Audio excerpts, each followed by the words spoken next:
নমস্কার, আদাব, সালাম এবং প্রণাম নেবেন আমার সকল চাষি ভাই।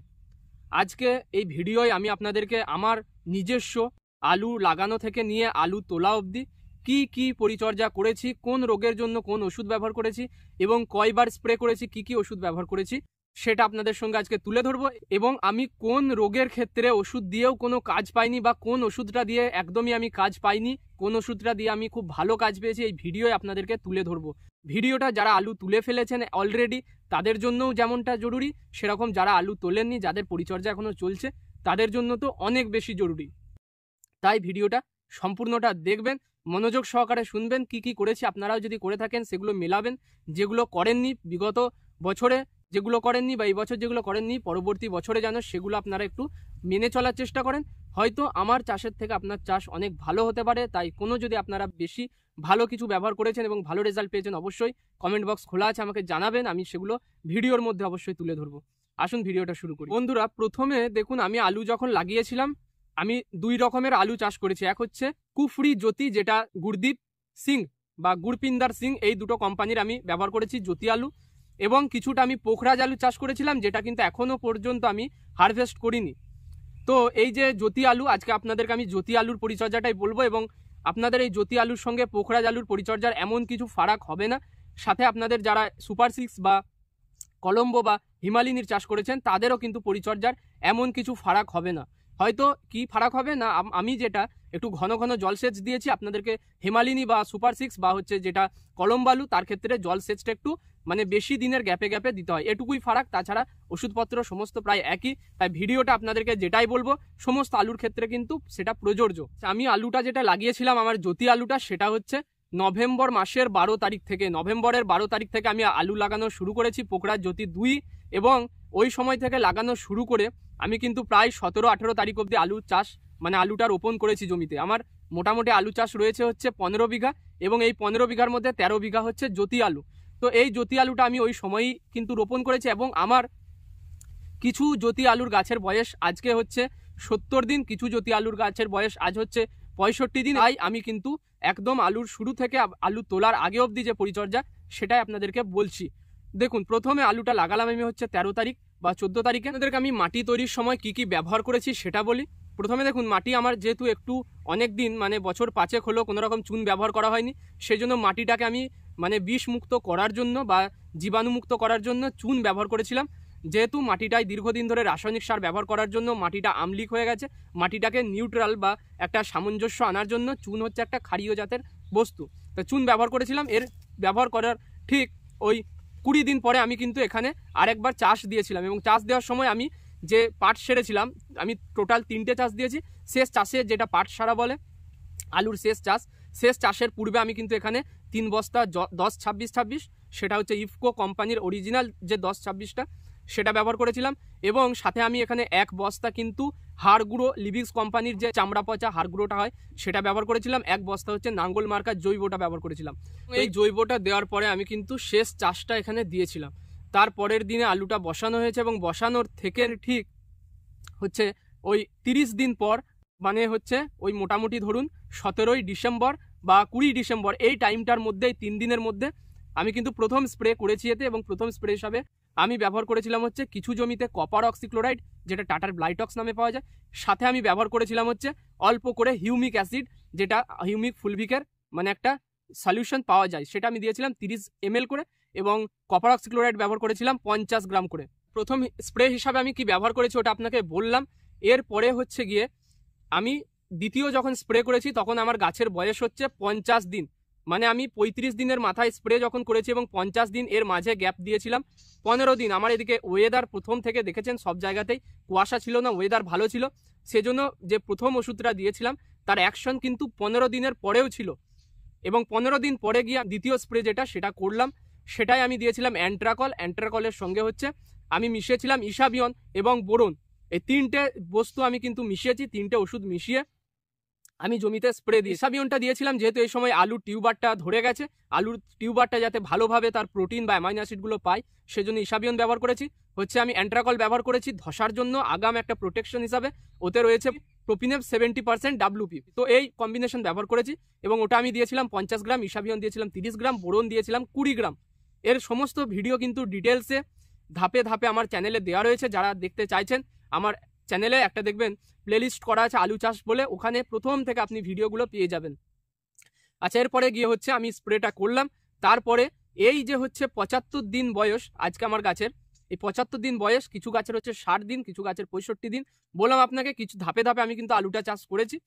তাই এই 50 দিন গাছে যখন আমি দ্বিতীয় স্প্রেটা করলাম, এর ঠিক 15 দিন পরে মানে 65 দিনের মাথায় আমি কিন্তু তৃতীয় স্প্রে করলাম। এবং 65 দিন যখন হলো সেই সময় কিন্তু আমি স্প্রে করেছিলাম হচ্ছে কাস্টোডিয়া। সেটা দিয়েছিলাম 15 ml করে, ব্যারেল পিছু 15 লিটার বা 16 লিটার যে ব্যারেলগুলো হয় সেখানে দিয়েছিলাম আমি হচ্ছে 15 ml। এর মধ্যে রয়েছে অ্যাজক্সিস্ট্রোবিন, সাথে টেবুকোনাজল। এই গোত্রের বিভিন্ন ওষুধ মার্কেটে রয়েছে। যারা আপনারা 50 দিনের মাথায় বা 60 দিনের মাথায় স্প্রে করবেন ভাবছেন, এই কম্বিনেশনটা বেটার, এই কম্বিনেশনটা আপনারা ব্যবহার করতে পারেন। এতে নাবি ধসা, শুকনো ধসা, সব রকম ডাউনি মিলডিউ এবং পাতা পোড়া যে রোগগুলো হয় সবার ক্ষেত্রে কিন্তু ভালো কাজ দেয়। তো এই তৃতীয় স্প্রে হিসাবে আমি কাস্টোডিয়া দিলাম, এবং কাস্টোডিয়ার সঙ্গে আমি দুটো উপাদান মিশিয়েছিলাম। এক হচ্ছে প্রোফেক্স সুপার, এবং দ্বিতীয় হচ্ছে আমার এখানে ব্যবহার করি যেটা, সেটা হচ্ছে বোরন 20%। এই বোরন 20% দিয়েছিলাম হচ্ছে 20 গ্রাম, এবং এর সঙ্গে আমি যে বললাম আপনাকে প্রোফেক্স সুপার দিয়েছিলাম সেটা হচ্ছে 40 ml। বুঝতে পারলেন, সমস্তটাই কিন্তু 15 বা 16 লিটার ব্যারেল পিছু ডোজগুলো আপনাকে বলছি। তো এটা দেওয়ার পরেই দেখলাম 2-3 দিন পরে প্রচণ্ড পরিমাণে কুয়াশা, প্রচুর পরিমাণে দেখছিলেন কুয়াশা আসছিল, এবং তার ভিডিও আপনাদেরকে আমি দিয়েছিলাম। কিছু জমিতে আমি কিন্তু এর পরিবর্তে ইকুয়েশন প্রো ব্যবহার করেছিলাম। ইকুয়েশন প্রো কিন্তু আমি কিছু জমিতে ব্যবহার করেছিলাম। তো এরপরে একটাই শুধুমাত্র স্প্রে করব, সেটা হচ্ছে লেদা পোকার জন্য। আমার জমিতে লেদা পোকা রয়েছে, এবং লেদা পোকার জন্য আমি একটা স্প্রে করব, সেটা হচ্ছে ইমামেকটিন বেনজয়েড। ইমামেকটিন বেনজয়েডের সঙ্গে আমি কিন্তু ডাসবান মেশাবো, যার মধ্যে ক্লোরোপাইরিফস রয়েছে। ইমামেকটিন বেনজয়েড আমি জমিতে ব্যবহার করছি হচ্ছে ব্যারেল পিছু 15 বা 16 লিটার ব্যারেল পিছু 15 গ্রাম।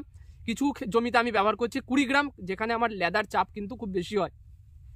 সাথে ক্লোরোপাইরিফস 20% বা ডাসবান আমি দিচ্ছি হচ্ছে 50 ml। যেহেতু প্রচুর পরিমাণে মানে পোকায় খেয়ে নেয় পাতাগুলো, সেজন্য আমি কিন্তু এটা একটু বেশি ডোজে ব্যবহার করেছি। এর প্রমাণ বা সঠিক ডোজ হচ্ছে 30 ml।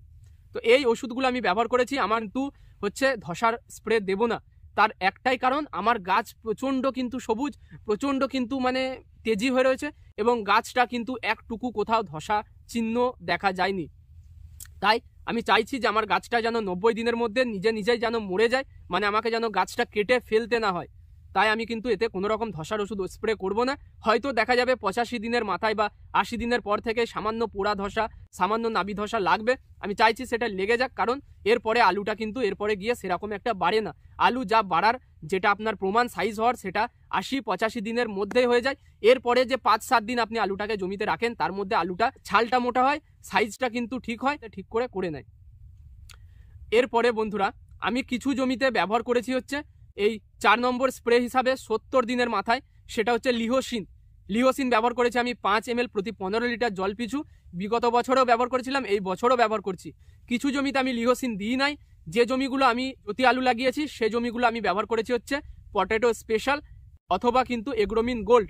পটেটো স্পেশালে রয়েছে boron, zinc, magnesium, molybdenum, ferrous এবং হচ্ছে ম্যাঙ্গানিজ। এই যে উপাদানগুলো গাছের হচ্ছে অনুখাদ্য হিসাবে অল্প পরিমাণে প্রয়োজন হয়, এগুলো আমি কিন্তু অল্প অল্প ব্যবহার করেছি। যেটা দিয়েছি আমি হচ্ছে 30 গ্রাম করে ব্যারেল পিছু। এবং যে জমিতে আমি কিন্তু মানে এগ্রোমিন গোল্ড ব্যবহার করেছি, সেখানে আমি দিয়েছি হচ্ছে 30 ml প্রতি 15 লিটার জল পিছু। তো এই হচ্ছে আমার স্প্রে করার শিডিউল। আমি কিন্তু টোটাল এই অবধি 4 বার স্প্রে করে দিয়েছি, এবং 5ম বার আমি স্প্রে করব। শুধুমাত্র আপনাকে বললাম যে আমি স্প্রে করবো হচ্ছে একটা পোকার জন্য বা লেদা পোকার জন্য। তো আমার জমি অনুযায়ী আমি কিন্তু বললাম, আমার জমিতে যেহেতু কোনো রোগ নেই, যেহেতু গাছ পুরো পরিষ্কার, সেহেতু আমার কিন্তু 4 বার স্প্রেতে জমিটা মানে আলু তোলা হয়ে যাবে। এবং আপনাদের মধ্যে অনেকে যারা শুধুমাত্র ম্যানকোজেব বা M45 ব্যবহার করেন, তারা দেখবেন 7 বার 8 বার কিন্তু স্প্রে তাদের হয়ে যাবে। কারণ ম্যানকোজেবের অ্যাকশন প্রথম দিকে 10 দিন বা 12 দিন ছিল, এখন ওয়েদার খারাপ, এখন দেখছেন মাঘ মাস পড়ে গেছে, এখন ম্যানকোজেব ব্যবহার করতে গেলে আপনাকে কিন্তু 7 দিন ছাড়া ব্যবহার করতে হবে। ওতেও আপনি ভালো কাজ পাবেন যদি গাছে ধসা না লেগে থাকে। যদি ধসা লেগে যায় অবশ্যই আপনি কিন্তু ইকুয়েশন প্রো বা জ্যাম প্রো বা হচ্ছে অ্যাক্রোব্যাট বা ইনফিনিটো বা হচ্ছে কাস্টোডিয়া, অ্যামিস্টারটপ, এই যে ওষুধগুলো বললাম, এগুলো বাজারের সবথেকে ভালো ধসার ওষুধ। এগুলোর মধ্যে একটা ব্যবহার করবেন। যদি ডিটেলসে জানতে চান, এখানে একটা ভিডিও দেখুন, এই ব্যানারটা দেখতে পাচ্ছেন, এই একটা ভিডিও আমার চ্যানেলে দেওয়া আছে, গিয়ে ওখান থেকে ভিডিওটা দেখে আসবেন। আজকের মতো এটুকুই। আমি আশা করবো আপনাদেরকে আমি প্রথম থেকে শেষ অবধি আলুর পরিচর্যাটা বললাম, আপনারা বুঝলেন, এবং কী কী ওষুধ ব্যবহার করেছি এবং কি কি আমি দিয়েছি সেটা আপনাদেরকে বললাম। আপনারা নিশ্চয়ই সেগুলো শুনলেন বা ভালো করে বুঝলেন বা আপনারা কিন্তু মিলিয়ে নিলেন আপনারা কি কি দিয়েছেন না দিয়েছেন। যেহেতু আমি আমার এখানে কোনো রকম মানে ধসা লাগেনি, আমার কিন্তু স্প্রে কম লেগেছে। আপনার ক্ষেত্রে স্প্রেটা দেখা যাবে 6 বার বা 7 বার কিন্তু লাগতে পারে। আচ্ছা, এরপরে হচ্ছে আমি কিন্তু জলসেচ যেটা দিয়েছি সেটা হচ্ছে আমি এতদিন অবধি টোটাল 5 বার জলসেচ দিয়েছি। 5 বার জলসেচ আমি কিন্তু প্রথম দিকে যখন জলসেচ দিয়েছি 7 দিন ছাড়া ছাড়া 2 বার, এবং তারপরে 10 দিন ছাড়া ছাড়া 2 বার, এবং এরপরে কিন্তু 15 দিন পরে একবার আমি জলসেচ ব্যবহার করলাম, এবং এরপরে আর লাস্ট জলসেচ আমি কিন্তু দেব আবার কিন্তু ঠিক এখন থেকে নিয়ে 5 থেকে 6 দিন পরে, এবং তারপরে আলুটা কিন্তু আমি তুলে দেবো 90 দিনের মাথায়। তো এই ছিল পরিচর্যা। আমি আশা করবো আপনাদের ভালো লেগেছে, আপনারা নতুন কিছু জানলেন। হয়তো আমি এগুলো ভিডিওর আগে বলেছি, আগেতে ভিডিও আমি কিন্তু বলে দিয়েছি, আলাদা আলাদা ভিডিও পার্ট করে দেওয়া আছে। আপনারা যারা ওইগুলো দেখেছেন তারা অলরেডি জানেন আমি কোন কোন পরিচর্যা করছি। আমার আলুর সাইজ আপনি পাশে দেখতেই পাচ্ছেন কীরকম হয়েছে। এই হচ্ছে আলুর সাইজ, যেটা আমার গাছের এই গাছটার আমার বয়স হচ্ছে 65 দিন, এবং 65 দিনের মাথায় জ্যোতি আলু এরকম সাইজ কিন্তু একটা ভালো সাইজ মানা যায়। আমার এখানে এই সাইজটা কিন্তু খুব ভালো, এবং এরপরে এই গাছটা আরও কিন্তু 20 দিন যাবে, 20 দিন টেকসই হবে, এবং 20 দিনে এই আলুটা কিন্তু প্রায় ডবল হয়ে যাবে। আলুর ফলন আমি আশা করছি এবছর 110 বস্তা থেকে 120 বস্তা পার হয়ে যাবে, এবং এই আলুটা কিন্তু একটা মানে খুব ভালো ফলন আমি মনে করি আমার এখানের হিসাবে। অনেক জায়গায় যারা হিমালিনী বা কলম্বা আলু চাষ করেছেন সেখানে 150 বস্তা 140 বস্তা আলু হয়। আমার এখানে জ্যোতি আলু কিন্তু ওই 120 বা 110 বস্তার বেশি পেরোয় না।